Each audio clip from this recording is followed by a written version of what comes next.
You know, umbrellas are pretty interesting. Functionally, they're pretty cool. I think they're neat. I'm sure they've got a rich and storied history to them.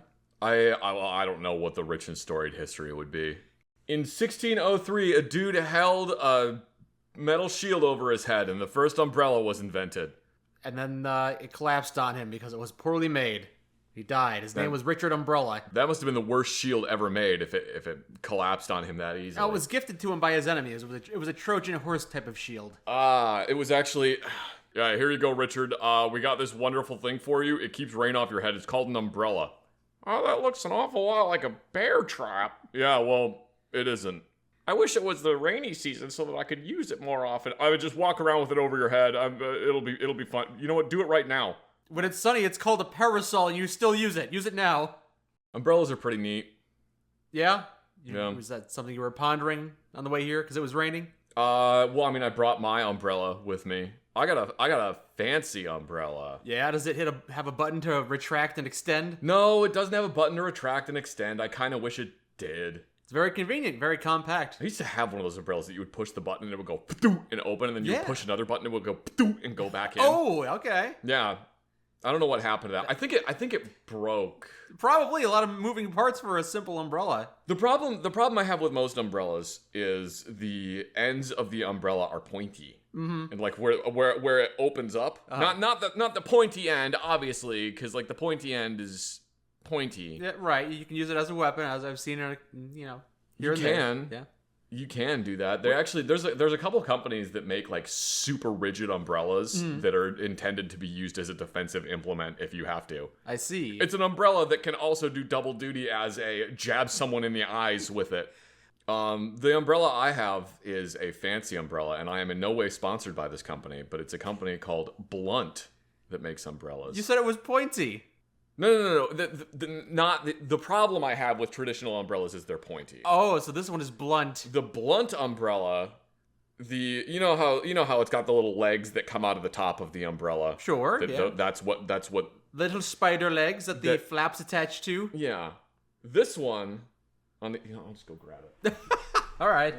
I need to hold it in my hand so that I can describe it. That's fair. That's fair. Okay, so normally on an umbrella, you have the points on the end of it come out to they terminate in this little metal point. I can tell that the points on this umbrella seem a bit more rounded. This one has like, it's like a little spring-loaded thing in the end of it.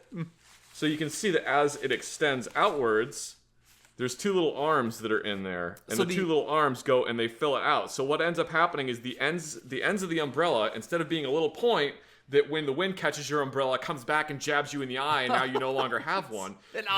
They're completely rounded, so now it just bonks you in the face. So instead of having metal legs...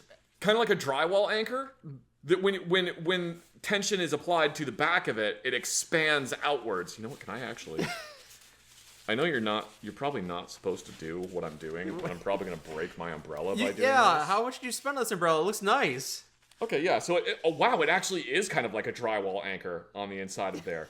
So yeah, when tension gets applied to it, vis-a-vis the umbrella opening, the little arms extend outwards so that it has rounded edges to the end of the umbrella. Okay, yeah. Yeah, and I bought like the bigger, like full-size one so that you can theoretically use it as like a cane, or if I really need to, I can beat somebody with it. Is it sturdy enough to withstand that kind of abuse? I think it could. I feel like it's probably sturdy enough that I could beat somebody with it or jab them in the face. There's been a couple times where I'll go on walks and I'll carry I hesitate to call it a chest rig. It's like a fanny pack, but you wear it directly on your chest. Okay, I know what you're talking about. This one is made by a company called Hill People Gear. Again, not sponsored. I just like their shit. And what I do is I'll go on walks and sometimes I'll carry like a .22 long rifle with a suppressor on it in there. How does a .22 long, like a pistol? Like a 22 caliber pistol. Okay. With a suppressor on it. You got a rifle. Does it extend? Hang on. Like opens up the chest, pulls out like it's like a clown car. Like Joker in the 1980s Batman movie, like pulls out the stock of a rifle from my pants, like the stock of an M14, just pull that out, pull out the receiver and barrel assembly, put that in there. Just give me a second, I gotta lock the trigger mechanism into the gun. No, I carry like a little .22 pistol with a suppressor on it. And I know I know and I fully understand that a .22 is not the best idea for a self-defense firearm. It'll do the job. But my thought process is, if somebody tries to attack me while I'm on a walk, and I put 10 rounds of .22 long rifle directly into their face from 2 feet away, that's probably going to be a pretty good deterrent. I suppose, yeah. I think 10 rounds of .22 long rifle applied directly to the forehead. If it's in your chest pocket, it's not exactly easily accessible. Oh no, this thing has like, basically I can just grab onto the front of the pouch and just rip it open and grab the gun out of it. Okay. It's actually pretty quick. More accessible than it sounds. It's actually pretty quick to access it out of there. Okay. To access it out of there. It makes That sense. was a weird sentence. Yeah, you got the vibe across. I know what you mean. Yeah, same principle. Like if all I have is an umbrella, which is usually not the case. I usually have multiple other things other than umbrella that I can defend myself with. I have many things that I can inflict harm on people. Yes, I know. If I had to use an umbrella to defend myself, I feel like directly jabbing someone in the face with an umbrella at very close distance is probably going to be a pretty good deterrent, because I don't know about you, but on me, there's a lot of really sensitive stuff right on the face. Well, then why did you get one that's blunt? No, the ends of the umbrella are blunt, not the tip. The tip is still pointy enough. The tip is still pointy enough that I can jab somebody with it. Okay. You know, technically speaking, you magnify something enough and everything is blunt. I suppose that is true. Yeah. If you want to be pedantic about it. Be incredibly pedantic. Unless you start talking about like monomolecular edges, and then it's just like, well, I guess that's still sharp. Break it down to the corks. Up, down, strange charm. Top, bottom. Are corks still run? They're still blunt. Cork is still blunt. I don't know if we can actually apply physical properties to a cork, but whatever. Might be a bit too small. I don't know. Also, I think, you know what? I'm going to look it up really quick. I think... What are you going to look it up? Well, I'm looking up the blunt umbrella. Oh, boy. We might not be sponsored, but maybe we should be if you're going to go on a... I'm pretty sure that they're like guaranteed that they will never invert. Has that ever happened to you? Have you ever been carrying around an umbrella and it goes poof and goes the other direction? They do that. Yeah, that sucks. I hate that. That's because I usually don't spend a lot of money on an umbrella, an easily losable item. The last umbrella that I was using was broken, and I've been using it for like 5 years. And Anne made me get a new one because she was tired of me walking around with this umbrella that one of the half sides would just collapse the entire time. Ugh. You should get a blunt umbrella. They make many fancy versions. I got the bigger one. Each blunt umbrella is made up of 4 primary modular components. Wow, it's modular so that you can easily repair things. Oh, good. It's like the AR-15 of umbrellas. That's really neat. All right, well, I can't find a specific thing on it, but I feel like I remember reading that they tested it to like absurdly high wind speeds, and that the umbrella is basically guaranteed to not unfold at any speed under whatever it was. Okay, so you have a good umbrella. I like it. It's a nice umbrella. I'm glad you like it, yeah. It's good. It's nice to have... It's nice to have nice things. It's nice to have nice things. Yeah. Yeah. I just wanted to talk about the umbrella that I have for a second because, I don't know, I came over here with it. It was in my mind. Just talking about the things that are on your mind, yeah. I got one of the big umbrellas, one of the taller ones. They have like 2 different versions. They have the Metro, which is the smaller one that you can generally like jam into a bag or something. I wanted the bigger one so that I can bonk people with it if I have to. Is that the reason why? Not so you could have a romantic walk with your wife, just under a big umbrella? You just wanted it to use as a weapon? That was your primary motivation? No, that definitely wasn't it. That wasn't it at all. No, honey, it's romantic. I promise. I promise. That, honey, listen. I know that you don't like the gold tiger stripe Desert Eagle. But it's romantic, I promise, because it's like our love is like a tiger. That's so and an eagle that's in the desert. As for the bayonet that is strapped to the pointy end, I really can't explain that. I wanted to put a bayonet on it. That's basically it. I'll take the bayonet off. Fine, it is a little gaudy. You're right. I just have to file down the pointy end. I don't need a bayonet on top of that. It's excessive. The Coco Chanel of combat. Before you leave the house, remove 2 of your bayonets. Wow, modular indeed. I got Resident Evil 2 for the Nintendo 64. Do you have a Nintendo 64? The Nintendo 64 will be arriving at my house today. You've got a retro console to play Resident Evil 2 and cartridge for? Yeah, so let me explain. You're gonna need to. Didn't you say you never need to go back to play that because you have the remake, which is great? No, not necessarily. Like, okay, I did I say that at one point? Probably. I probably did say that at one point. I will explain the reason why I got specifically the N64 version of Resident Evil 2. I'm interested to hear. Because that game came out for PlayStation as well and probably had a lot more It came out copies originally sold. on PlayStation. Yeah. Yeah, originally it came out on PlayStation. I think it also came out on Dreamcast, but that was probably later. Possibly. It came out on a bunch of different things. The reason I specifically got the N64 cartridge was, one, Resident Evil 2 for the N64 is incredibly difficult to emulate. That game does not like being emulated. Well, I believe the reason for that is it's such a complex game. They really crammed a lot into a small cartridge, honestly. Yeah. It doesn't like being emulated well, and not for lack of trying. And I already totally legally owned a copy of Resident Evil 2 for the N64. We both did at one point, I'm sure. No, I still own it. I still own it. So like I didn't illegally download it or anything. Even though you just said it's gonna arrive at your door in like a week, you already own it. You got a second copy. Believe me, I did. I had a copy. Mm-hmm. So it's totally okay for me to be playing an emulator of it because I already have the copy. Sure. You're gonna realize pretty quickly how much those N64 controllers do not withstand the test of time. They're pretty crap. No, they really don't. I tried emulating this game, and I tried, I think, 5 or 6 different emulators. I could not get it to run properly. Either it won't boot, it'll run, but all of the cutscenes have, it looks like just computer barf along the entire bottom of the entire like bottom quarter of the screen. Okay, you got some emulation errors. Probably doesn't run. Or the pre-rendered backgrounds show up at a higher resolution than the characters do. So I'm running on top of cars and things. So I couldn't get it to work. Went poking around on eBay because I was like, I'll see if I can find a copy of it. I'm willing just to for bet giggles. the N64 itself cost about $200, and the copy of the game maybe $150 is my guess. Nope, Really? $40 for the copy of Resident Evil 2. Okay, cheaper than I thought. The N64, I think I paid $160 for. Yeah, these retro consoles are kind of expensive. They're a little expensive, but like it's not terrible. $160 wasn't bad. I got that. I got the N64, a controller, and the power pack for the back of it.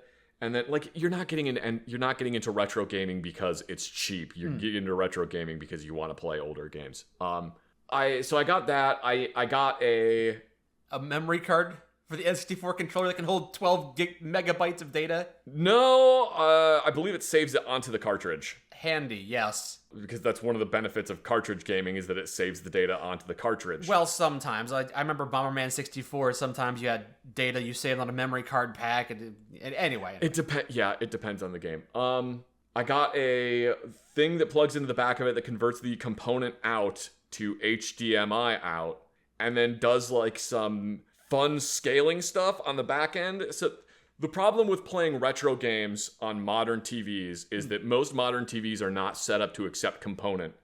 They don't want to take that anymore. They use HDMI. They mostly use like HDMI now. You can still find ones with component, but even some of the ones with component in don't play well with the N64 because it's not outputting at a resolution that the TV is comfortable displaying. Is it even component? Doesn't the N64 send data with AV cables? Yellow? Oh yeah, sorry. I'm sorry. Yeah, it's AV cables. I don't know why I keep calling it component. That was in between. Yeah, that was a weird in between thing where you had like 5 cables. To my knowledge, the N64 generation was the AV. Yeah, I'm sorry. White. I'm sorry. I'm sorry. I said component because I'm pretty sure like PlayStation 3 is component. Yeah, component is red, blue, green wires. I'm pretty sure, and then maybe 2 additional wires for speakers or something like that. Everything is a lot more simple now with HDMI cables. Yeah, the N64. So I got a thing that converts it from AV out to HDMI out, and it has a fun little, not necessarily upscaler. But it's got a fun thing in it that basically makes the output look better on a TV. It's going to be necessary because it was made for, 360p? Yeah, it was not made for high resolution. On the topic of, like, playing retro games, there is a company called Analog, and it's like the British spelling of analog. They came out with a bunch of stuff for retro gaming, and none of them are emulators, but basically they made a brand new Game Boy Advance. Okay. So it'll play any Game Boy Advance game, but it's like a modern display. It has like really good controls. Everything is like modular on it. Nice. I think Analog may have done one for the Super Nintendo / Nintendo. They're coming out with one in the future for the N64, and I really want to get one when it comes out. Okay. Specifically for a couple reasons. One, it has built-in downscaling technology. Why would you want to downscale? Because the problem with playing retro games, especially like any kind of pixel game, on a really high definition display, is that it looks like dog shit. Yeah. If you play Metal Gear Solid on a very high definition display, it does not look good. You can see the seams in where the models are. You can see all kinds of, because you weren't supposed to do. You were supposed to be playing on a fucking CRT, Right. where the gigantic pixels are hiding all of your crimes. It's literally like 360p, maybe 480 at most. So one of the things you'll notice is that if you play like Super Nintendo games on a old CRT monitor, they look way better.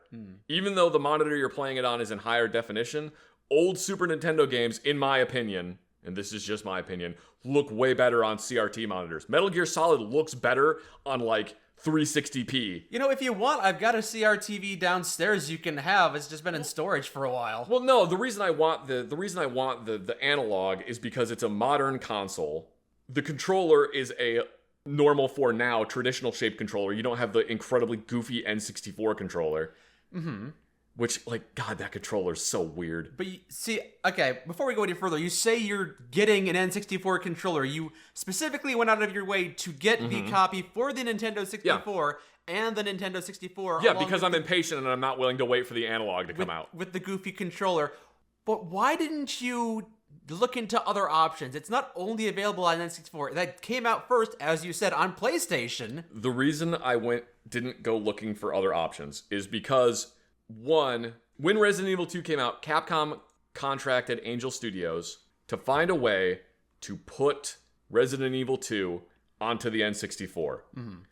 To give you an idea of how difficult that was, I think they gave them, I don't know how I could look it up properly. I'm pretty sure that they basically were like, okay, we want you to put this on the N64. Here's $3 million. Jeez. Figure it out.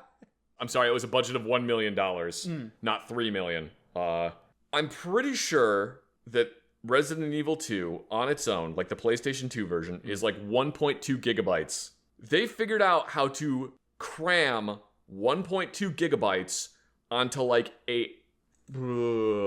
Yeah, I know it's a lot smaller. That's what I said earlier. PlayStation discs can hold a lot more than the cartridge could.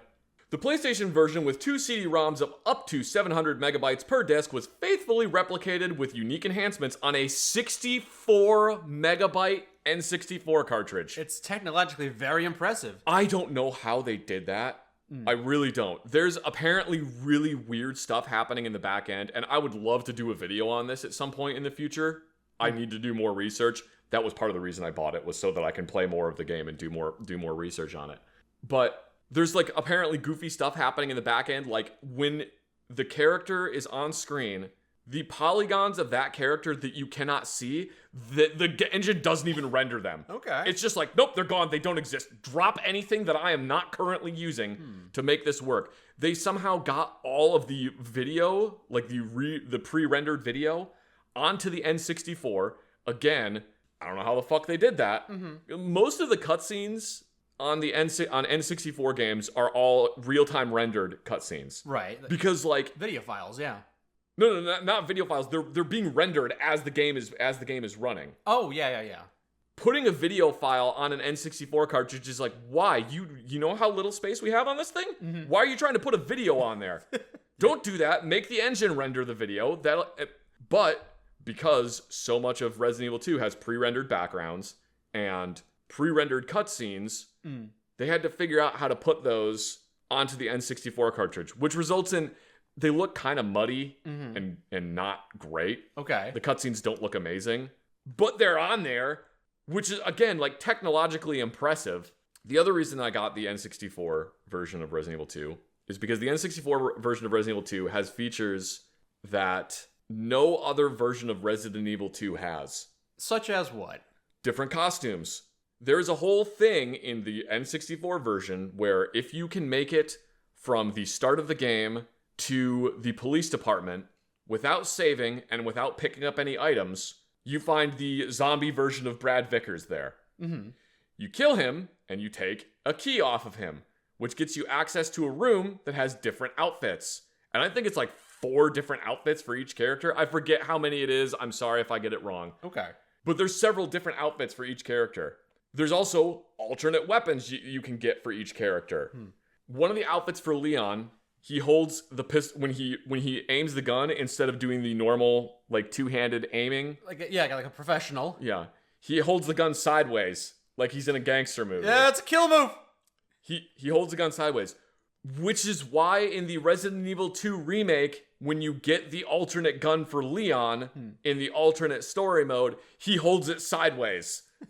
That is literally a callback to the N64 version of Resident Evil 2. All right.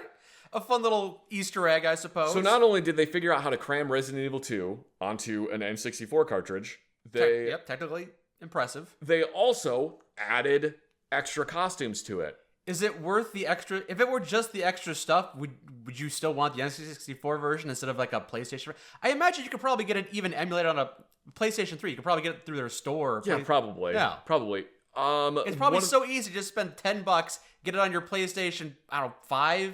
Maybe it's available on the PlayStation 5 store. One of the other things they did is they added a randomizer to Resident Evil 2 on the N64. Really? It's built in? There's a built-in randomizer that randomizes every item in the game. Okay, that's... From 1999, before anyone was doing Twitch streaming or like doing randomizer runs of video games, they were like, you know what would be fun if we put a randomizer in it? Huh. I knew the N64 version of that game was technically impressive. I didn't realize they added much more content. They added a bunch more content. So they added costumes, they added a randomizer mode. The fact that they put it on the cartridge is impressive. Another reason that I wanted to get it is because Resident Evil 2 on the Nintendo 64 was the first Resident Evil game that I ever played. My introduction to Resident Evil was on the N64. So like I wanted to get that one because I thought that was I think that's really cool, and I wanted to play it on the N64 again, and then maybe stream it on the N64. Sure. Honestly, I'd be interested in watching you play through the Resident Evil 2 randomized version. I don't know when you unlock that. I think you have to beat the game first. I'm sure that won't take you very long. You're a seasoned veteran of that series. Yeah, but it's tank controls. They're really difficult. Yeah, I was playing... Which is why you said the remade version is the best version. You'll never go back. That's true, but... Well, I don't know if I said I'll never go back, but... I might be putting words in your mouth there. I completely forgot. They added a bunch of extra documents, too. Oh boy, more things to read? Yeah, they added a bunch of extra documents which expand on the story of Resident Evil, which, again, wasn't in any other version. Okay. So not even in like, I think they ported Resident Evil 2 to the GameCube as well, but even the GameCube version, as far as I know, doesn't have those things added to it. So I was goofing around in Resident Evil 2, and I got to Kendo's gun shop, and you open the door, and he's like, "Who are you? What are you doing here?" I fucking love the voice acting in the original Resident Evil. It's so bad. Yeah, And then I realized, how many Canadian voice actors did they hire for the original Resident Evil games? Because, Steve is obviously Canadian. Yes. So is Kendo. Yeah. Kendo says, "Sorry about that." And I was just like, Canadian! Just the moment I heard him say sorry about that. Imagine you pointing at your TV screen yelling, "Canadian!" Like, I didn't realize that when I first played through it. I think I'm going to look something up really quick. Okay. Okay, Alison Court is the voice actress for Claire in Resident Evil 2. Is she? Yep, she's Canadian. Oh my god, how many people in Resident Evil 2 are Canadian? Is Leon Canadian? He might be. You'll never know. He never had to apologize. You'll never hear him say sorry. I gotta look it up. I never realized how many of the voice actors for the original Resident Evil games were Canadian. Maybe it was a Canadian studio that worked on it. I don't know. I don't know. Well, okay, so the studio that put Resident Evil 2 onto the N64 cartridge, I believe it's Angel Studios, later turned into Rockstar San Diego. Oh, okay.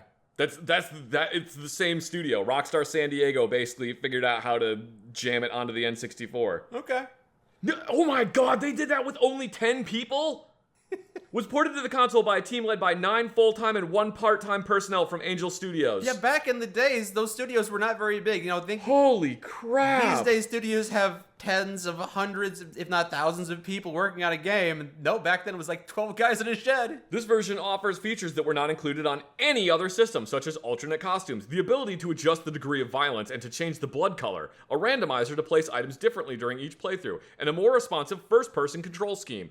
I completely forgot about the control scheme, too. Oh, yeah. They have a control scheme where basically, no matter where your character is pointed, no matter where your character, because with the pre-rendered backgrounds, when you enter a room and then go into a different room, sometimes the control scheme would change. This one changes it so that it is always forward, regardless of what way your character goes into a room, which can be a little confusing because you'll go into a room and now you think that like I need to move to a different way, but it. Additionally, the port features 16 new in-game documents known as the EX files. Hidden throughout the 4 scenarios, they reveal new information about the series lore and connect the story of Resident Evil 2 to those of other installments, including some that had not been released yet. Alison Court did the voice of Claire in Resident Evil 2. She's Canadian. And I was just looking up a thing and it said, a fun story that Alison Court shared is that in 1998, she was at an expo or con doing promotional stuff for Big Comfy Couch, which is a kids TV show that Alison Court was. She played like a clown on the Big Comfy Couch. I remember seeing it on TV. I never have. Fun story. I remember seeing it on TV once or twice. I don't remember if I saw it on TV after I had played Resident Evil 2, but I remember seeing it on TV and just doing like the pointing and just be like, wait, I know that voice. I know who that is. Why do I know who that is? Anyway. A fun story she shared is in 1998, she was in Expo or Con doing promotional stuff for Big Comfy Couch, and another booth was hosting the demo for Resident Evil 2. Allison recognized her own voice in the game and walked up in full clown attire and makeup and went, "Hey, I'm in that game. That's my voice," and likely confused the shit out of any employees working at the booth. I will always have a very special place in my heart for Resident Evil 2 because it was the first Resident Evil game I had ever played. Sure. Is that why you wanted to pick it up so recently? Was it a wave of nostalgia that came over you? No. The reason I picked it up recently is because I was playing. I was streaming Shotgun Mario 64, which is a Mario 64 emulation that just gives Mario a shotgun. I saw you playing that. You seem to be having a blast. It is a lot of fun. I realize though that I fucking suck at platformers. I'm not good at them. It was still kind of fun to watch you go around with a shotgun and just blow your way through a wall that was in the way. You can do a 0-star run of Shotgun Mario 64. If you can backwards jump up the stairs, you can just go directly to Bowser and shoot him. I thought you were gonna say you could just blast the doors open that you normally require a key. Well, no, you can do that too. That's how you get into the stairways. You just blast the door open with a shotgun and then backwards jump up the stairs. The endless staircase. And then you just shoot Bowser. And then anyway, I was playing that, and while I was playing that, I was like, I would really like to play the N64 version of RE2. I think that'd be a lot of fun. Okay. And I tried to emulate it, and it didn't work. And I was looking up stuff online to trying to figure out how can I play the N64 version of Resident Evil 2. Mm-hmm. And it basically was like, oh, well, do you own the N64 version of Resident Evil 2? If not, tough luck, chump. Mm-hmm. Yeah. That's pretty much the only way you can play that version. Yeah. Yep. Which is disappointing, but... And now you're just waiting for the system. Just waiting for the system to get here so that I can play through that. And then I gotta get the HDMI thing, which is also on its way to my house. So once that gets there, I can just hook the whole thing up. So in every N64 cartridge, I think it's in every N64 cartridge, you have the plastic shell, right? And then you have the board that's on the inside, which is where the game is saved. Yeah. And then you have RF shields that go around it, which are basically just metal shields. And what they're supposed to do is block radio frequencies from interfering with the game cartridge. So like transformers or just the power pack on the back of the N64 can theoretically emit like radio frequency waves that could theoretically interrupt with it. From my understanding, they're really not that important. Mm-hmm. Like, you're probably going to be fine. Okay. You don't need it. But the RF shields on my RE2 cartridge were... sold? Like someone took copper wiring out of the wall? No. They were rusted. They were pretty rusted. Which is something that happens to N64 cartridges if you don't, like, perfectly preserve them. If there's any humidity in the air, they can start getting rust on them. Those cartridges are a good 25 years old at this point. Oh god, yeah. That cartridge is from 1999. Yeah. So, and then who knows when the RF shields are from? Because I'm sure that the RF shields are they made a ton of them. Anyway, I got like the little Nintendo screwdriver. I got the little screwdriver specifically for those cartridges. I took the cartridge apart. I saw how rusted they were on the inside, and I was like, man, I gotta get new RF shields for these things. I don't want to use these ones that are horribly rusty. Because the console I got is it's a cleaned up one. Okay. When someone traded this console in or whatever, they took the entire thing apart. They cleaned the whole thing out. Yeah, it's refurbished. Yeah, they completely refurbished it, so it looks basically as new as you're gonna get. And I was like, I don't want to get a bunch of weird gunk on the inside of the console. So what I ended up doing is I went to a local video game store, and I found one of the most beat up copies of an N64 game that nobody is going to care about. I think this one was like Ken Griffey Jr. Baseball. Yeah. I found a copy of like Ken Griffey Jr. Baseball that was just absolutely trash. Like the label is missing on the front of it. There was like 6 stickers on the inside of it, but the RF shields looked brand new. Okay. And I brought it home. I just took that one apart and just swapped the RF shields to the other one. So now I have a copy of Ken Griffey Jr. Baseball that I'm probably never gonna fucking play. All right. I barely know what the RF shields are. You described them to me, and all I know from the N64 cartridges back in the day is they were a gray plastic shell, and then like the circuitry stuck out of them, and you plugged it into your console. It's basically this thing that's on the inside of the cartridge. You can see it. So I would never have seen it. It's on the inside. No, the only thing you would see is there's 8. There's 8 little metal tabs on the inside of the cartridge. That's the only thing that you can see on the inside of it, and that is how I noticed that it was rusty. Yeah, because like you can see those little metal tabs. Was it just rusty on the outside though, or was the entire thing rusted? There were spots of rust on it where it had been inserted and removed from the N64 several times. So where there's like metal on metal contact, where they're sliding against each other. Okay. There was still some rust on the inside of the cartridge. I cleaned off the whole inside of it. I may have to at some point get a soldering iron and remove the battery from the N64 cartridge. Because I don't know if you know this, but N64 cartridges have batteries in them. I did not know that. They have little CR2032 batteries with 2 pins soldered to them, and then the whole thing is soldered to the board. And that is how the N64 cartridge remembers things. Oh, okay.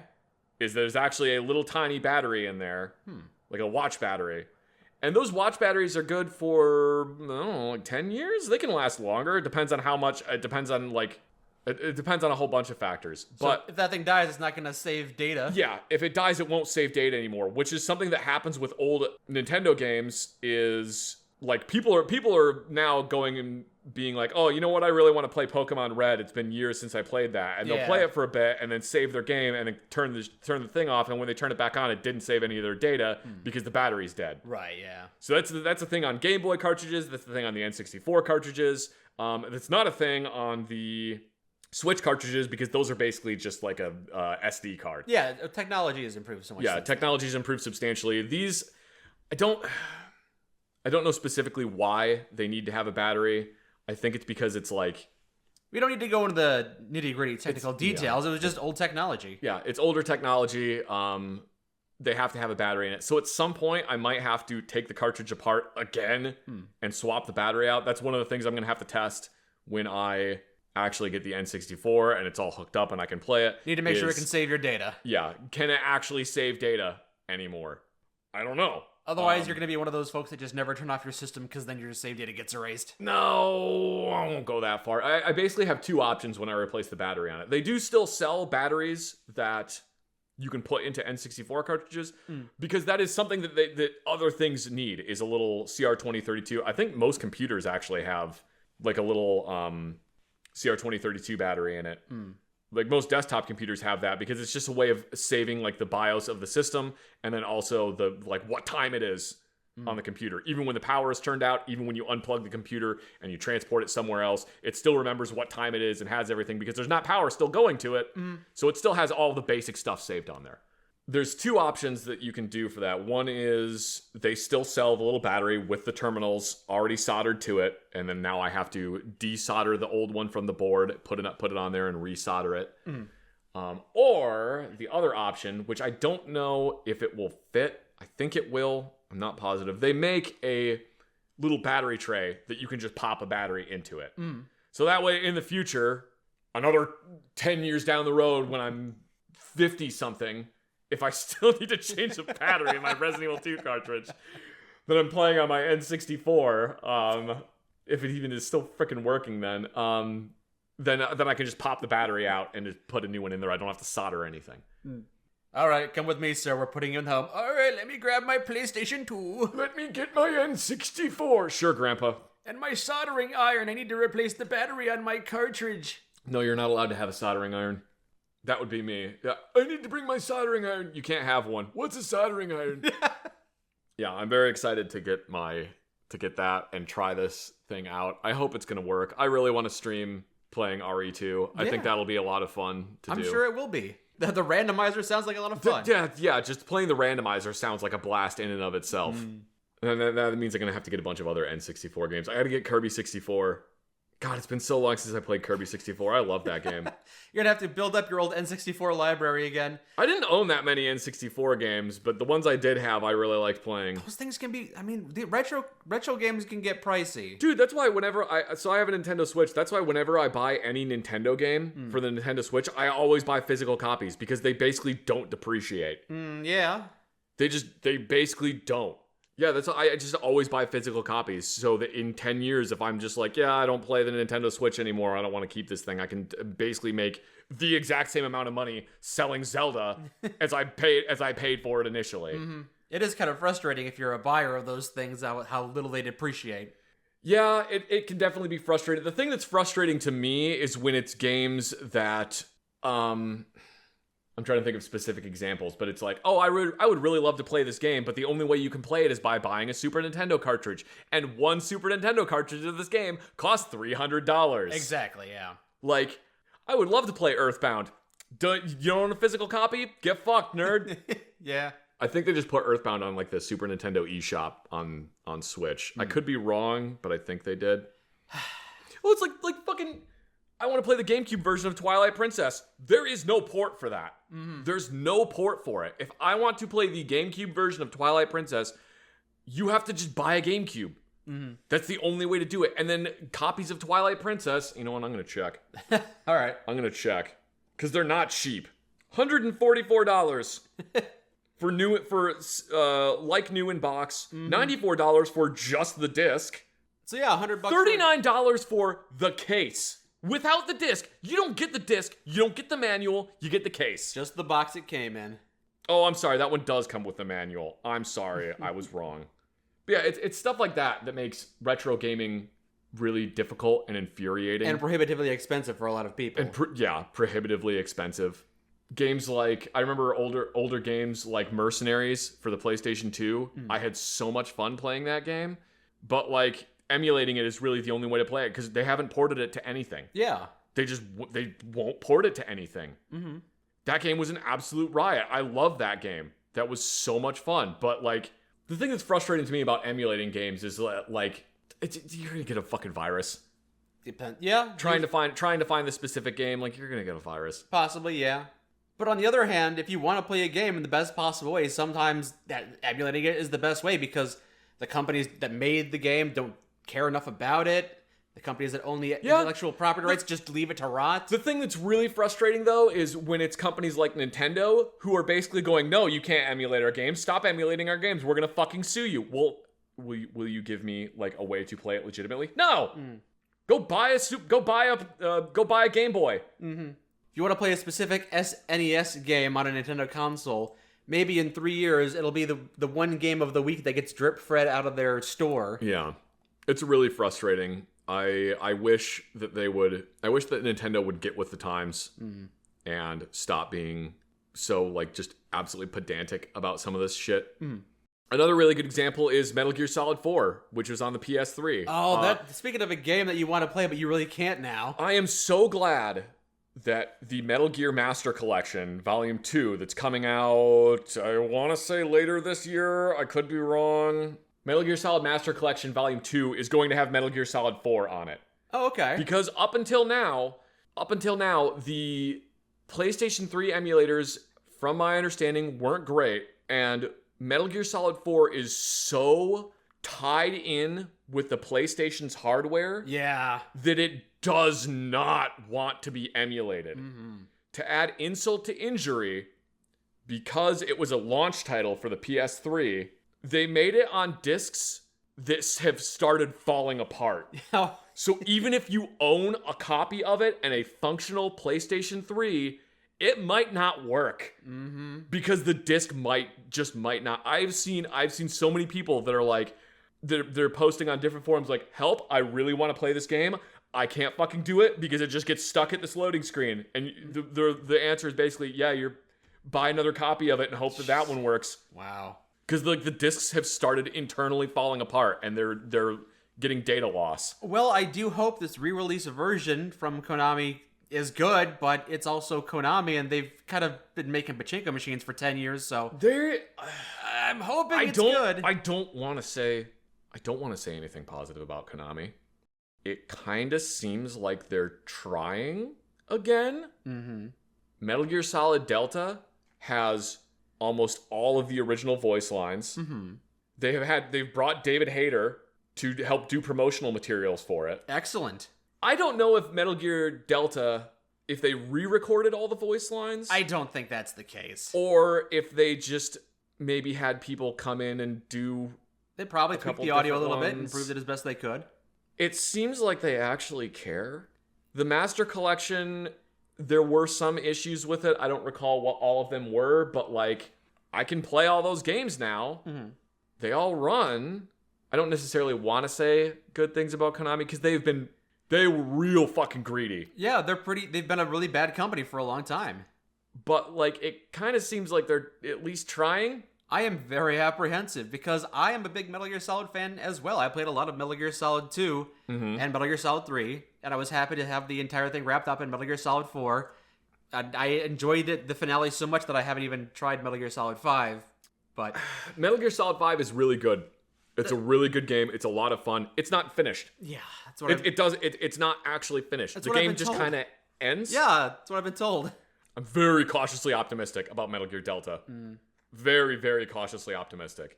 So far, it looks like they're gonna be doing an okay job. Hopefully.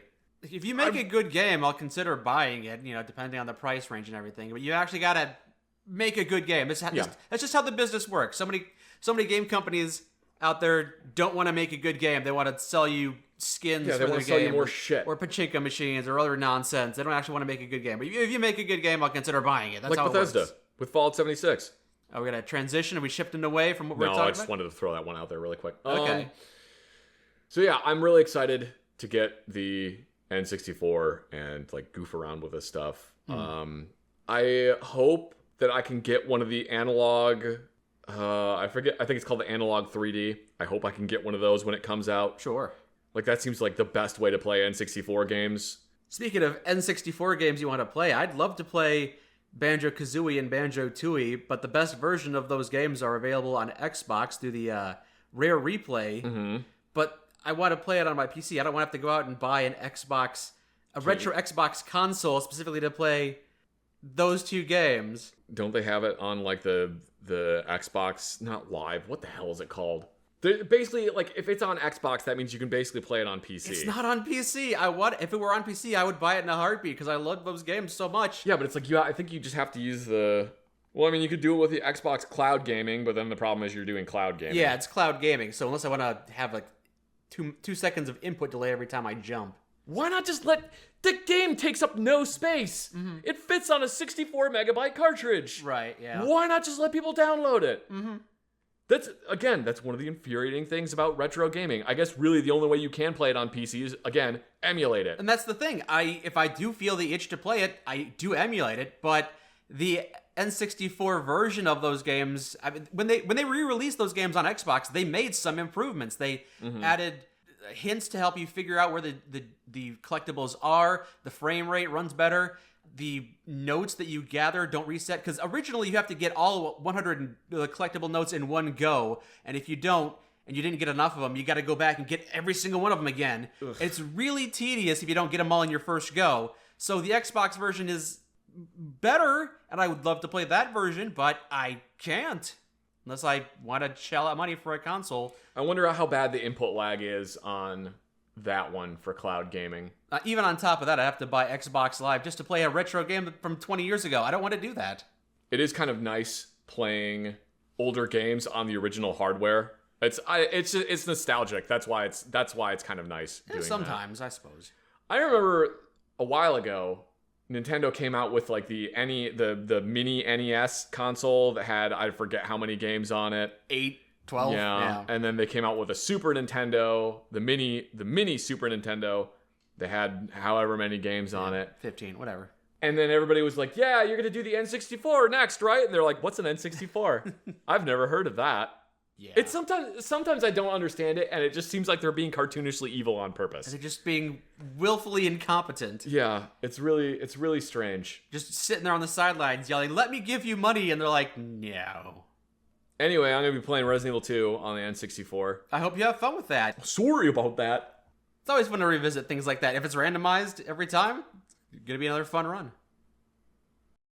I got a night vision goggle. Didn't you already have some of those? I used to have one. And then I sold it because I needed money. Yes, that's how it goes. Poor, and I needed money. I needed money to buy another firearm. No, I think it was to pay rent. That was I've sold quite a few guns in my life. Most of the time, it's like I get it, and I'm just like, all right, it's whatever. It's not what I thought. It's not what I hoped it would be. I thought this purchase would make me happy, and it doesn't. No, not even that. It's just like I thought I would enjoy this gun, but I don't really like shooting it very much, or whatever. For whatever reason, I've bought and sold a bunch of guns. There have only been 3 guns I sold that I regret selling. 4 guns that I sold that I regret selling. Every time you talk about the regrets, no, well, because the first two, I legitimately regret selling them. It was the PS90, which is the civilian version of the P90, and the Benelli M4 shotgun. Okay. Both of those I sold. I regret selling them, and then recently I have bought them, so now I own them again. Okay. I'm not going to be selling them again. One of the things that was really frustrating to me about the Benelli when I had it, I had the Benelli M4, and I had the pistol grip stock version with the fixed length stock. And Benelli, for whatever reason, does not like selling anything that they sell to law enforcement or military to civilians. Regardless of whether or not it's legal where they live, they don't like doing it. Sure. And they won't do it. I wanted to get, and this wasn't even like Benelli just takes a long time to do almost anything. I wanted to get the fixed field stock for my Benelli M4 shotgun. So I went to a place that was a Benelli dealer, and I was like, yeah, I want the fixed field stock for my Benelli M4 shotgun. And this was in early 2010s. Okay. This was like 2009, maybe. I want to get the fixed field stock. Can you order it for me? And they're like, yeah, we can order it for you. It'll be about probably 6 months, and it'll be $200. It literally looks like a traditional shotgun stock. It's going to be $200 and like 6 months. Yep, that's just how long Benelli takes. Okay. I never ended up ordering it, and then later I ended up selling the shotgun because I needed money because I was poor. I regretted selling it. I bought those 2 back. The other 2 that I regret selling are the U.S. Firearms Zip 22, which is a piece of shit.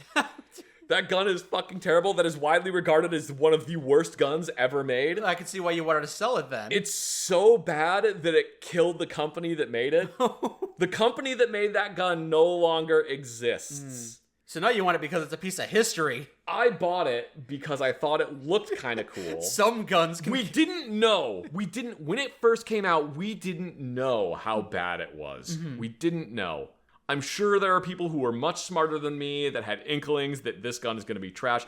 To give you an idea of how bad this gun is, I'm going to find an image for you. Some guns can kill a man. This gun can kill a company.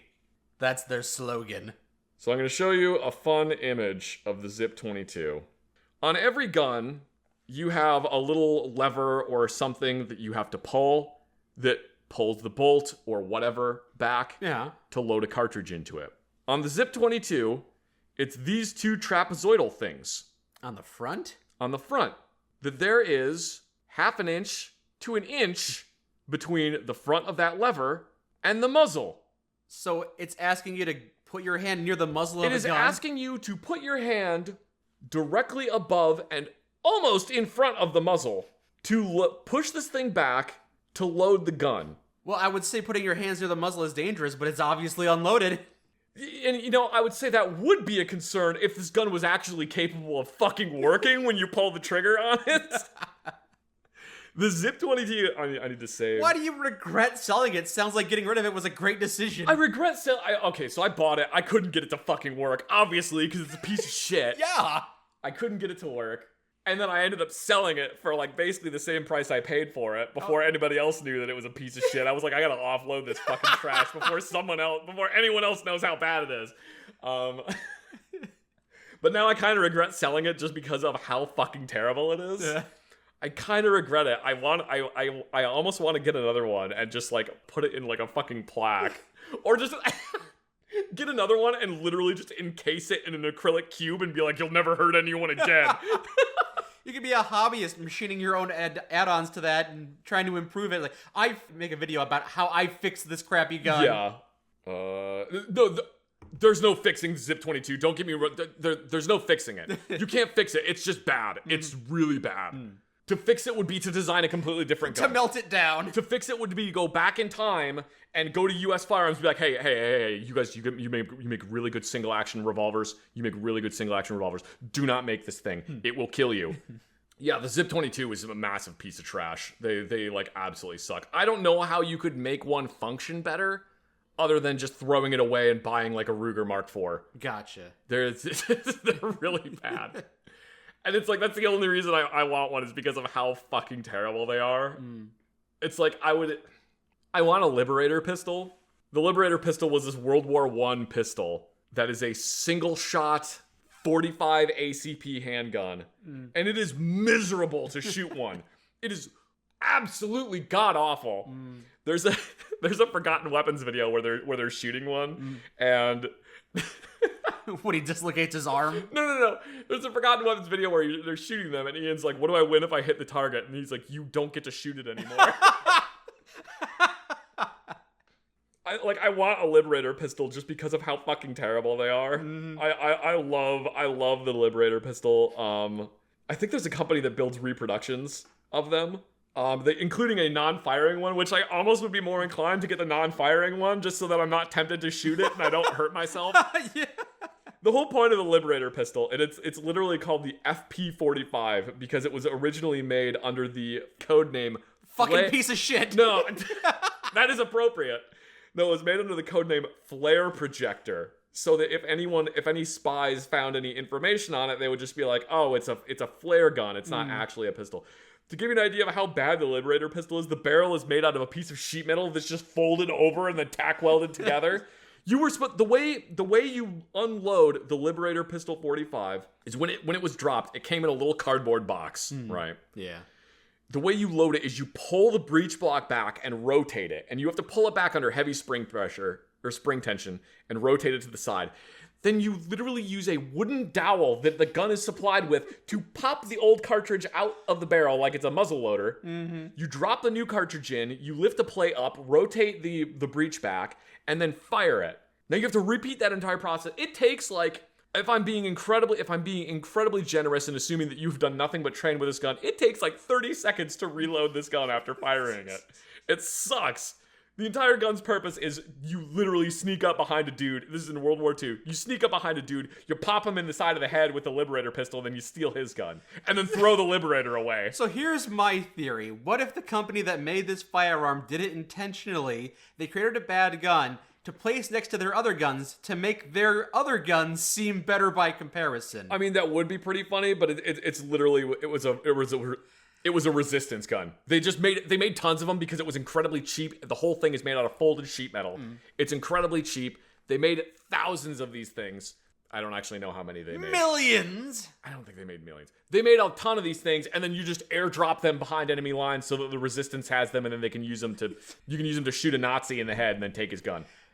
Maybe the guns were being supplied by the people that they were fighting because they knew the guns were awful. Oh no, you don't want to give them any guns. Anyway, There's a couple companies that make reproductions of the Liberator. I kind of want one just because it's fucking terrible. We've captured members of the Resistance. They've all had their fingers blown off, but that wasn't us. It's not that bad. It just sucks to shoot it. It's like the Liberator is still a better gun than a Zip 22 because despite the fact that it takes probably about 30 seconds to load and make a Liberator ready to fire, you still will have a higher rate of fire out of that thing than you will out of a Zip 22. The other gun that I regret selling is I owned a Kimber SIS, which was a very specific version of the 1911 that they made. They were made for the, I believe, LAPD Special Investigation Squad is who the Kimber SIS was made for. So I got a Kimber SIS, which was made for the LAPD's Special Investigation Squad. And it had some funky features on it, like, again, this is an early 2000s or early 2010s gun. They had like beefed up the rear sight so that you could use the rear sight to rack the gun on, to like load the gun on something. If you could basically push the rear sight into like a door frame or a table to load it if you had to. The cocking serrations on the front and rear of the slide spelled out the letters SIS. It was a really neat looking 1911. I had it, and the first week that I had it, the barrel started rusting. Like bad too. I was just like, what? How the hell does this happen? Yeah. What is going on here? And then like they had made it the slide had a coating on it that made it kind of slippery and a little difficult to actually like rack it properly, which is I kind of suspect why they beefed up the rear sight on it, because people were being like, yeah, I can't actually grip the gun to do that. I'll just jam it into a table. Anyway, I had it. The barrel started rusting. I was like, oh, this sucks. I hate this. I sold it.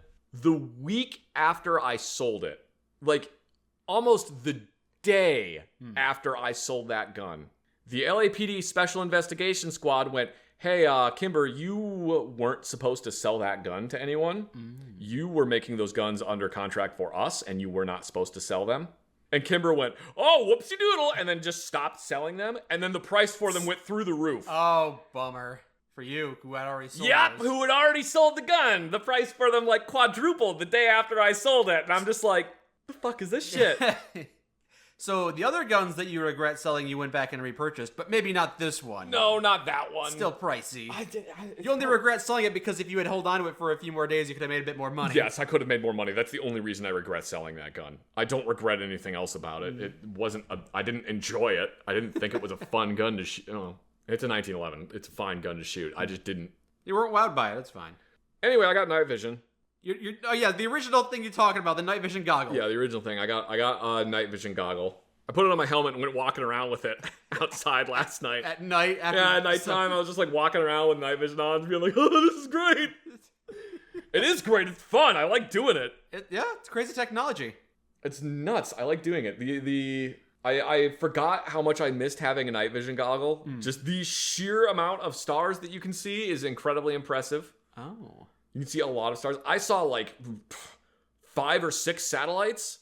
Damn, just when I was looking up walking in the around sky? Yeah, I mean, it's obviously you can't see the little fucking solar panels and shit on it, but you can see this little dot just going across the sky. Yeah, most of the times when I look up into the night sky, it's very. I mean, we've got light pollution from the city nearby, so it's difficult to see anything. No, it's stupid. If you go into an area where there is no light pollution with a PVS-4, if you go into an area where there isn't as much light pollution with a night vision goggle, you can clearly see the spiral arm of the Milky Way galaxy. Oh. I mean, granted, if you go somewhere without enough light pollution, you can see that with your naked eyes. Sure. But it's just the fact that the night vision makes it so much more visible.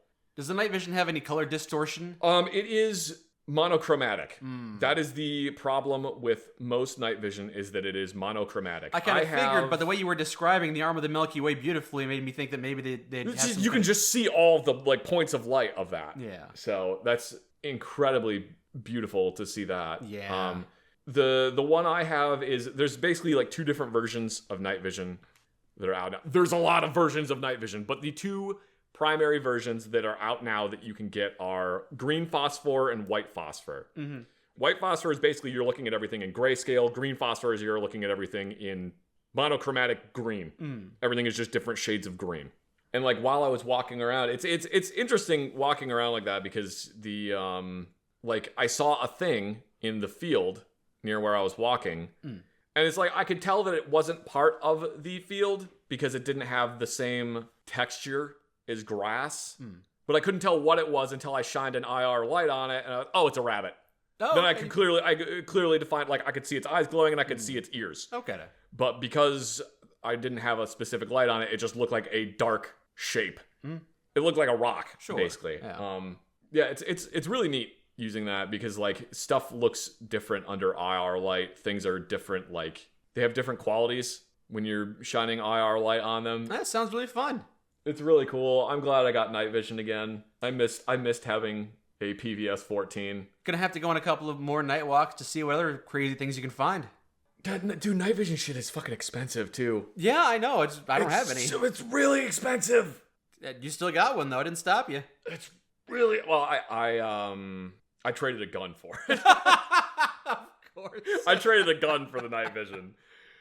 It's so expensive, dude. Like even the cheapest, if you get like a PVS 7, which is probably like the cheapest way to get into night vision, you're still looking at like $1,500 to $2,000 for like a PVS 7 for just cheap getting into night vision.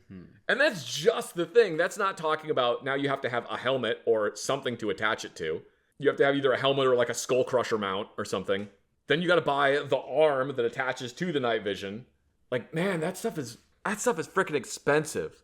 It's so cool. It's so neat to see, but it's just like, it is incredibly pricey. And I know that there's a lot of things now that are like digital night vision. So the way the night vision I have works and the way like high quality night vision systems work is that they're what is called an image intensifier.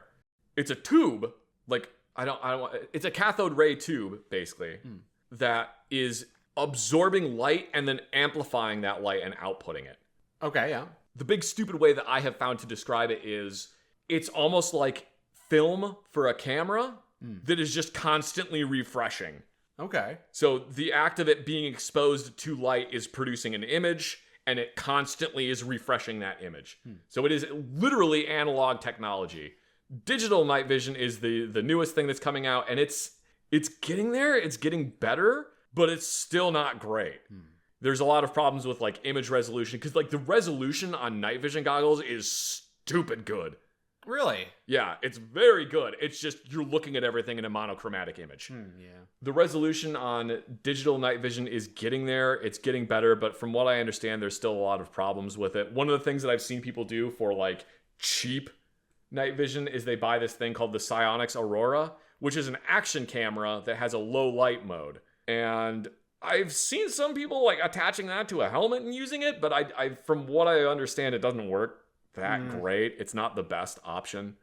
But yeah, dude, night vision stuff is so freaking pricey. Yeah. It's so expensive. It's like, and I'm a bougie bitch. I love expensive shit. I like H&K is one of my favorite companies, and like goddamn all their stuff is really expensive. I'm sure a lot of people love bougie shit. It's just a matter of not everyone can afford that kind of thing. And then I see people doing like posting on boards and doing like shooting and or doing like competition shooting, and they're using like dual tube setups, and it's just like, how much money did you put into that night vision? Holy shit! People spend a lot of money on their hobbies. Yeah. I saw a meme online that was like, the average person spends $200 a year on their hobbies, and I'm just like, what kind of rookie numbers are those? I spend $200 a day on my hobbies. Not actually, but sometimes actually. Sometimes it's a lot more than that. Sometimes I buy a night vision goggle. When I was really little, when I was in middle school, we had to do a like career day where I don't remember if we got assigned to different people or if we chose, whatever the case was. I did like a career day with a aeronautical engineer. Oh, all right. And the company that he worked for designed instrument clusters for airplanes. I went to the place where they designed these instrument clusters, and at one point he was like, "Oh, we can show you the where we design all the night vision capable stuff." And it was in this like dark room, almost like what you would use for developing film. And they handed me a PVS 14. So at the time it would have been a generation 2, I think, night vision goggle.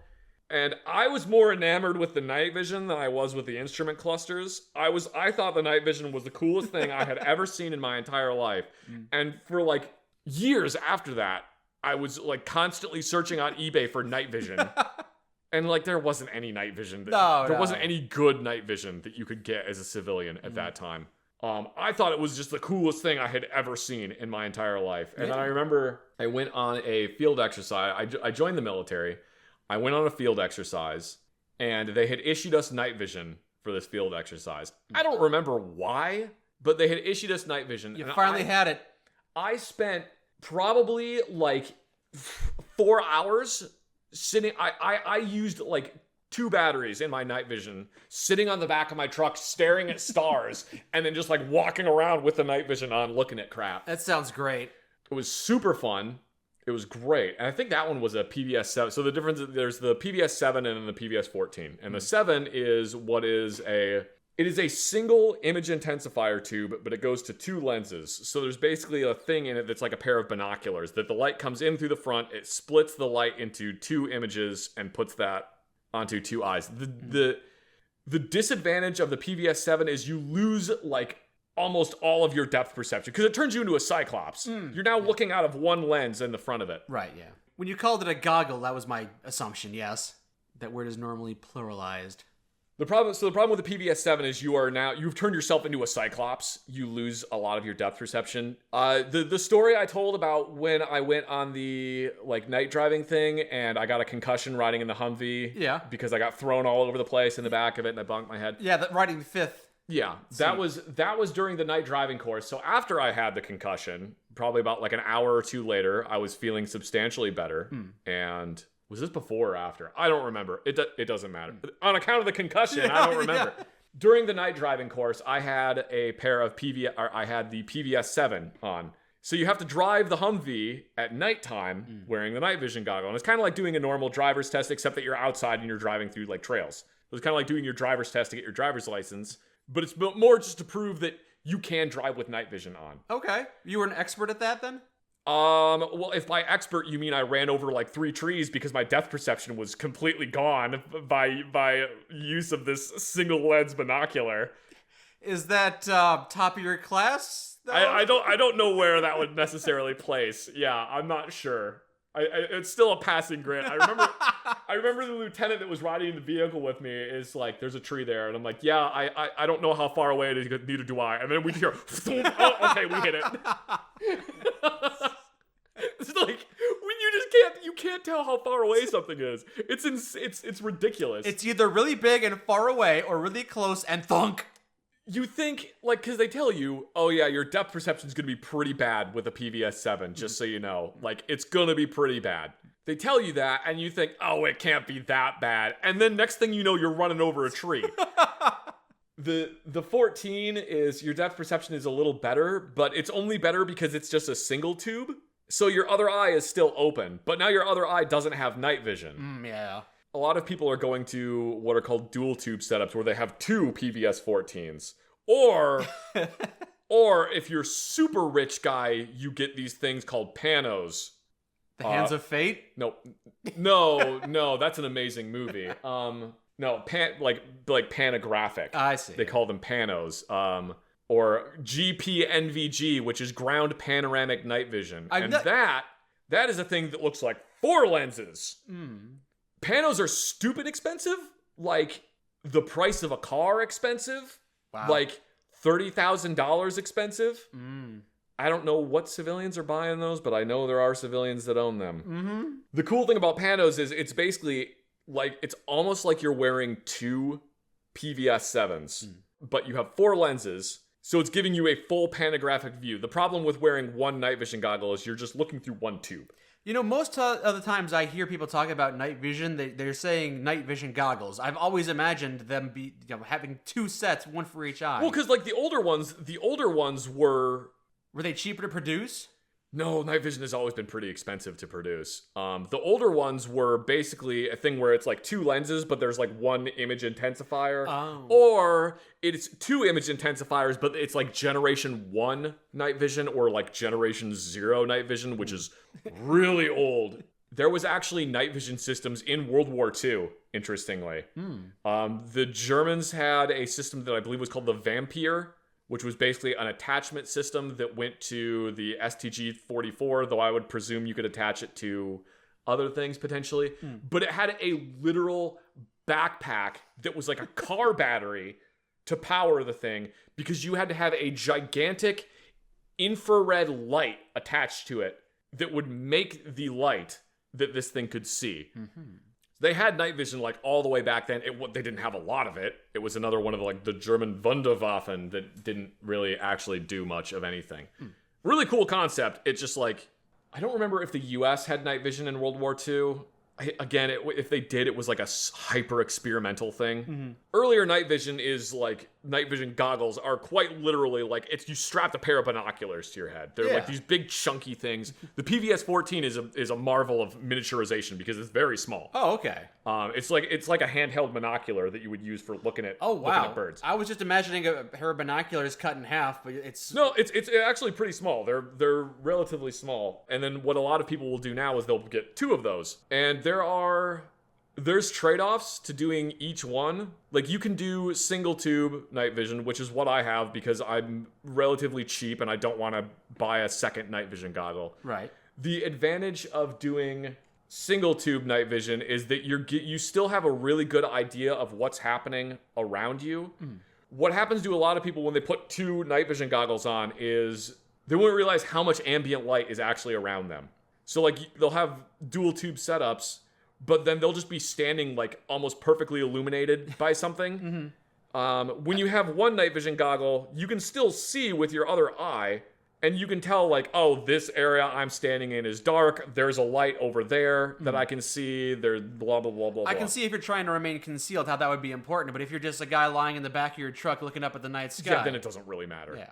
But then also, like, if you're just looking at the night sky, then just get one night vision. You don't need two of them. But what if you want to see the stars coming at you? What if you see a meteor or something? Who knows? I mean, the one should be enough. What was I saying? Yeah, dude, night vision stuff is fucking expensive. Well, I'm glad you already have it, so you don't have to buy any more. And Just even the mounts and stuff like that are expensive. It's pricey. It's all ITAR controlled too. ITAR? Yeah, by the way, if you have night vision, that stands for the International. What does ITAR stand for? Oh, there's an organization that manages all that. It's a law, not like an organization. Oh, okay. What does ITAR stand for? Give me just a second. ITAR. International Traffic in Arms Regulations. It controls the export and import of defense products and services. So if you are in the United States and you own a night vision system, you are not allowed to let anyone that is not from the United States even look through the night vision. Really, huh? Yeah. They're not allowed to own it, they're not allowed to touch it, they're not allowed to look through it. Well, I'm sure everyone has always adhered to that. Yeah. You can get in a lot of trouble for violating ITAR shit. But then don't do it. Don't let anyone else gaze longingly into the night sky. Nope. Amazed by the beauty and splendor of the world we live in. The thing I wonder is if you are, for example, Canadian, does that mean that you can own night vision as long as it's made in Canada? Because like, you can't own American night vision. They won't ship it to Canada. I don't know. So I wonder if that means if you're Canadian, you can just buy Canadian night vision. Maybe if it's manufactured somewhere in Canada. I'm about to be real rude. Canadian night vision is just a maple syrup bottle with a flashlight duct taped to it. Let's invent our own versions of night vision for all the different countries. It's the same thing for Mexico, only you're looking through a beer bottle with a worm in the bottom of it. A tequila bottle. Mike, that's racist. And what you said wasn't. I got, so I have these lights that I really like. I like to refer to them as battery-operated chem lights. Okay. It's basically an LED light, and it's a white plastic tube that when the LED light shines into the white plastic tube, it makes the whole thing illuminate, and it looks like a chem light. They're really neat little lights. They work great. I got one that emits IR, or infrared light. The thing that I thought was really funny is when I bought the little infrared light one, they have it listed in a separate box on their website. You go to their website, you click on the light that you want, and they have all of the different colors for that light are available on just that one item. So you click on the light, and it's like, oh, do you want red, blue, green, polka dot, white, yellow? Do you want orange? Any one of those colors? You can get all those different colors. And it's like, oh, I want the night vision, or I want the infrared one. So you click on the infrared one, and one is specifically its own item. It's not listed with all the other ones. And 2, when you buy the infrared one, you have to type the word yes into a box that says, I understand that this light only emits infrared light and can only be visible through night vision systems. Because people buy it. Because I'm assuming that they had a problem with people buying it and then being like, well, it doesn't work. I can't see the infrared light. Why can't I see the infrared? Oh, it says infrared for night vision. And people are like, oh man, it'll make me see at nighttime. Yeah. So yeah, I'm almost positive that's why they had to do that. It's really cool actually, because the little infrared one has little ridges on it so that you can tell entirely by feel. This one is infrared and this one is for normal light. It's really neat. Yeah. You don't want to accidentally light up the wrong light source when you're trying to stay covert. Yeah, exactly. I'm kind of waiting for the day I'm just going to keep going on walks with night vision. And I'll be like walking around and then I'll just see something like glowing. I'll just see someone start glowing in the distance. But I won't see them with the eye that I don't have the night vision on. And I'm just like, they have night vision. I see infrared. Is that a thing? Can people with night vision goggles see each other? The way night vision works is it amplifies ambient light, but it does that through the infrared light spectrum, which means that one of the ways that you can have a night vision system generate light that other people can't see is by having that night vision system emit infrared light. The downside to that is anybody else with night vision can see the infrared light. I see. Also, like security cameras can see it. Older cameras can see it. If you point a phone camera at an infrared light, it usually glows like a purple color. You can kind of see it through like phone cameras. That's also one of the ways that you can check for. Pro tip: if you go to a hotel room and you want to make sure that they don't have hidden cameras in there watching you, you can turn the lights off and kind of look around with your phone camera to look for any like glowing points of like purple or like a dark red color. Okay. Because that usually means that there's like some type of infrared security camera. I don't know how well it works on modern phone cameras. I know it used to work really well. I would imagine they only got better, but who knows? Who knows? Anyway, yeah, if someone has night vision and they're not passively using night vision, which is you are not emitting any light source, you are just only absorbing light. If someone is using night vision in passive mode, or if someone is using night vision like active light emission mode, you can see it. Because you can just see the infrared light glowing. Okay. Night vision is cool, though. I like it. It is. It's a fun concept. Technology's behied it. Glad I have it. It's neat. Cool stuff. It's really neat. Has your wife looked through it? Yeah. I showed her. I took her outside and showed her like how many stars that we could see outside, because you could see a lot. Yeah. Was she awed by the splendor? She was. Oh man, I love astronomy stuff. She was. I love the sheer magnitude of the universe. I already have a flashlight and laser mounted to my Mark 23 SOCOM. But I'm getting another one that is a flashlight with a visible laser and an infrared laser. So that hopefully I can go outside. I can go to my range with my Mark 23 SOCOM and night vision goggles at nighttime and just be going with a suppressor on it, just shooting at targets at nighttime. It'll be so cool. Yeah, I'm excited to play around with the night vision more. It's gonna be super fun. But what else can you do with it? You looked at the stars. Look at stars. Go rabbit. What else is there? Walks at nighttime. Go shoot with it. See the owl, maybe. See the owl looking back at you, maybe. Oh yeah, I should look for owls. Oh, I should get a magnifier for the front of it.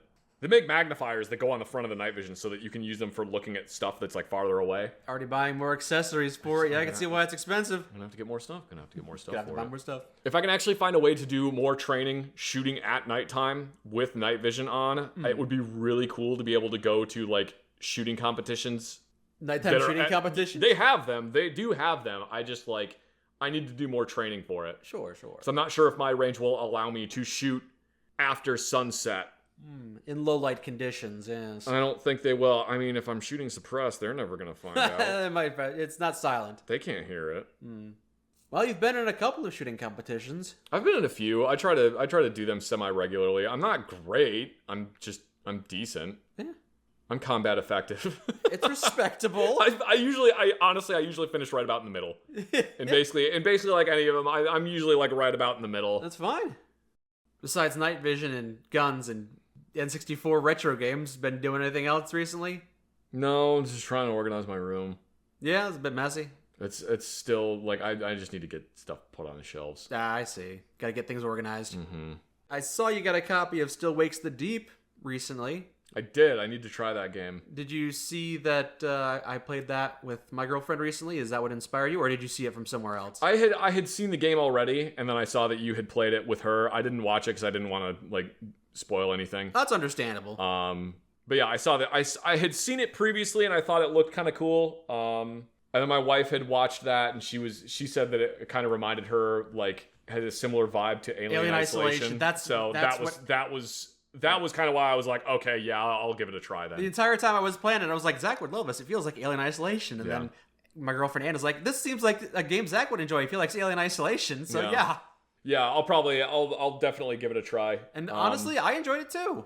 Yeah. I only played it for an hour or two so far, but it was enjoyable. It was fun. It was well done. Got a couple chuckles out of me. There's some fun characters. The way I've seen little bits of it, and it definitely seems like everyone is a very Scottish working man. Yes, they're all very Scottish working men, i.e. every other word is fuck. Yeah, I picked it up not during the Steam sale, but because she was interested in it. But I have picked up a lot of other games with the Steam sale this summer. You know, I've grabbed a handful of games that I've been meaning to try out and tried them out, and some have been hits and some have been misses. I know there's a bunch of games coming out in the near future that look really cool. I need to get the demos for them to try them out to make sure that I'll like them. Or you could buy the game, play it for an hour. If you don't like it, you can return it. That's also fair. Usually if it's a smaller studio, I try to avoid doing that unless I absolutely hate it. I see. And then in which case I'm just like, oh. Yeah. But usually if it's like a smaller studio that, you know, the game was like $20 and it was made by a relatively small studio, even if I don't love it, I don't usually return it because it's just like, I try to support folks. Yeah, try to support unless you them. really hate it. Then... Yeah, unless it's just like, wow, this fucking sucks and I hate everything about it, then get out of here. But have you seen RZ, the Jewels of Faramore? I have not, no. It's a game that is inspired by the old Zelda's CDI games. Why would you want that? It mimics the art style almost perfectly. All the cutscenes are done in that way. Good lord. Only the gameplay is actually a lot better. It feels more like a Metroidvania, but okay. It's interspersed, like the cutscenes are all done in that CDI Zelda style. Okay, that's kind of fun then. And like the bonus levels are from Mario Hotel inspired kind of thing. It's just, it revels in that CDI nostalgia. It was not a thing I wanted in my life, but it was good. It was a fun one. Lamp oil, rope, bombs. You want it? It's yours, my friend. It was well done. As long as you have enough rupees. Yeah. The currency is called rubies, not rupees. Oh, that's funny. Shit, what console was it? When I went to pick up the N64 cartridge to get the RF shields out of it, they had like, I'm pretty sure it wasn't a CDI. I think it was a Panasonic 3DO. When I went in there, I was like, oh damn, I want to buy that just for the sake of having a Panasonic 3DO. That's a deep cut. Oh shit! Okay. I'm gonna send you one. I'm gonna send you an image of one more thing. There's another thing that I really want to get. I'm probably not gonna get it because it's like $500. Right? Okay. Yep. As I've said before, I look at crap on eBay. I just like I search through eBay and just find weird things that I want to get. We've talked about it at great length. Yeah. We have. There's a bunch of weird stuff. I'll find like a store that sells like old medical equipment and then just like search through the things they have. And then just find goofy stuff. Anyway, I found this, like, I hesitate to call it a TV because it isn't a television. You wouldn't use it as a television. Okay. I really believe that this is intended to be used in a commercial setting. This was not something that, at least as far as I can tell, this wasn't something that they sold to consumers to be like, yeah, use this in your house for whatever. Because it is a CRT monitor with a VHS player in the side of it. It's fun. And not like, because that was a thing for a brief period of time. I don't know if you remember. VCRs built into TVs? Yeah, there was like a VCR. I had one of those. Yeah. And they did it with DVD players. This does not look like any one I've ever seen of one of those. And the fact that the thing that makes me think, oh, this is not intended for consumer sale, it's intended more for commercial sale, is the fact that the play button is a giant green button, the stop button is a giant blue button, and then it has things like the search lock and resetting like a counter on it, and it's got a bunch of different settings on there. It's the color of it does not indicate to me that it was intended as like a consumer product. It looks like a medical device, yeah. It looks more like a commercial. I don't know if it was something that they would use like a TV station to look at the tapes from the end of the day to make sure that everything was good on there. I really want to get one of those and just like put it on my shelf and like have the N64 hooked up to it so that I can just like play it. It's really cool looking. I think it's really neat. I would love to get one, but man, they're like $500-$600. I'm telling you, if you want a free one, I got a CRTV. No, I don't, because I want that one because it's cool looking. All right. Well, this is it's a CRTV. Yeah, but yours is like a tiny CRT. No, this is pretty big.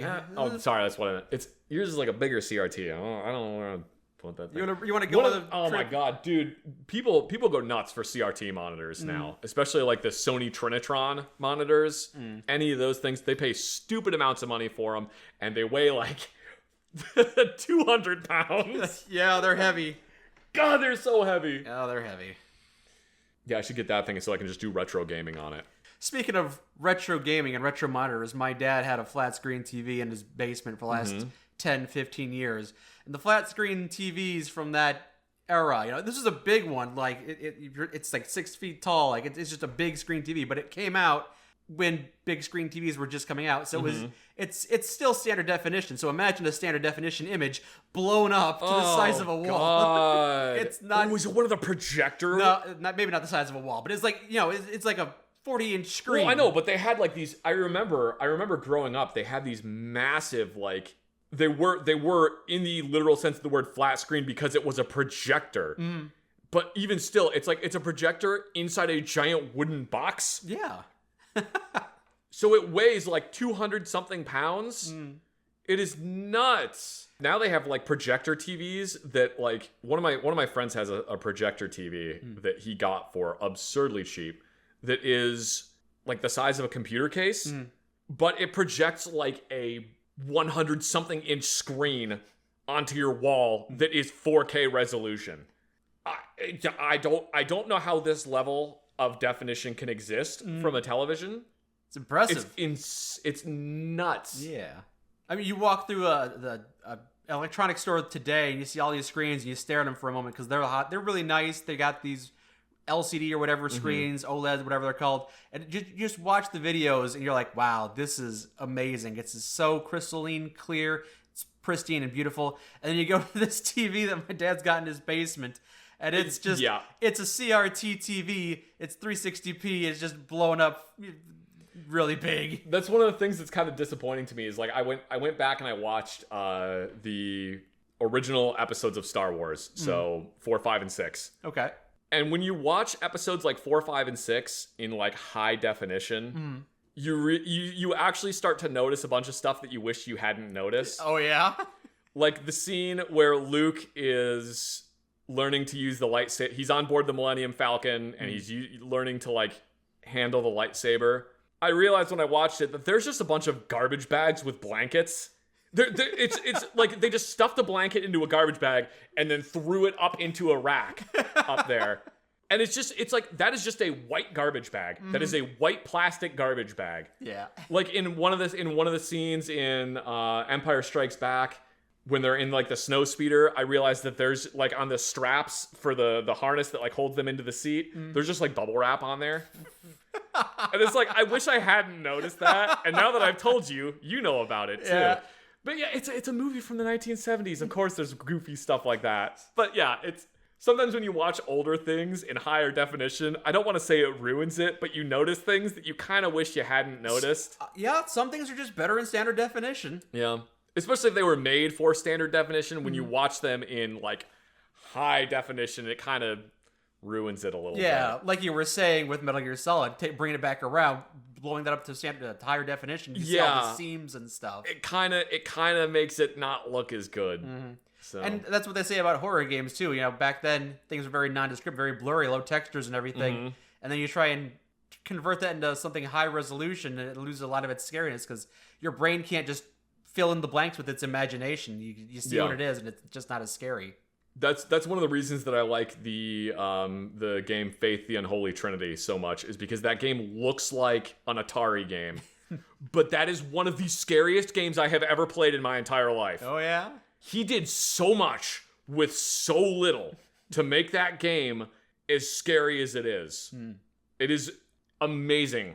Anyway. All right, I'm gonna go home and play my N64. You think it's arrived? It should be here by now. It still blows my mind that you got the N64 to play the copy of Resident Evil 2 for N64 instead of just getting a PlayStation, which would have been the simpler solution. But then I don't get to play the randomizer. Yeah, I know. And then I don't get the joy of jamming a cartridge into an N64.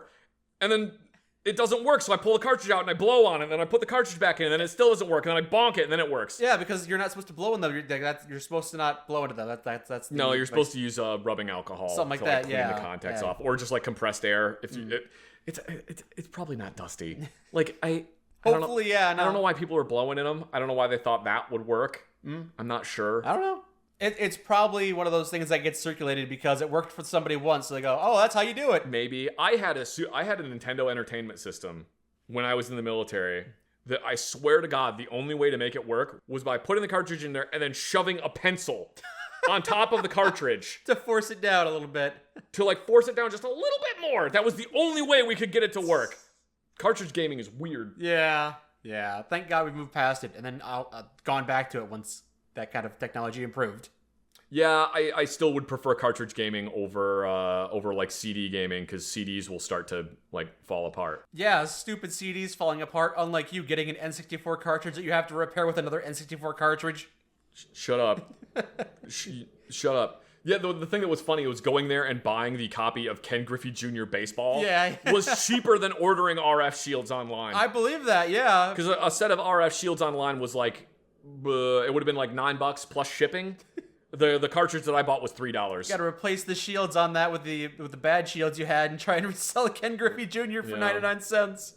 Anyway. That's it. Okie dokie.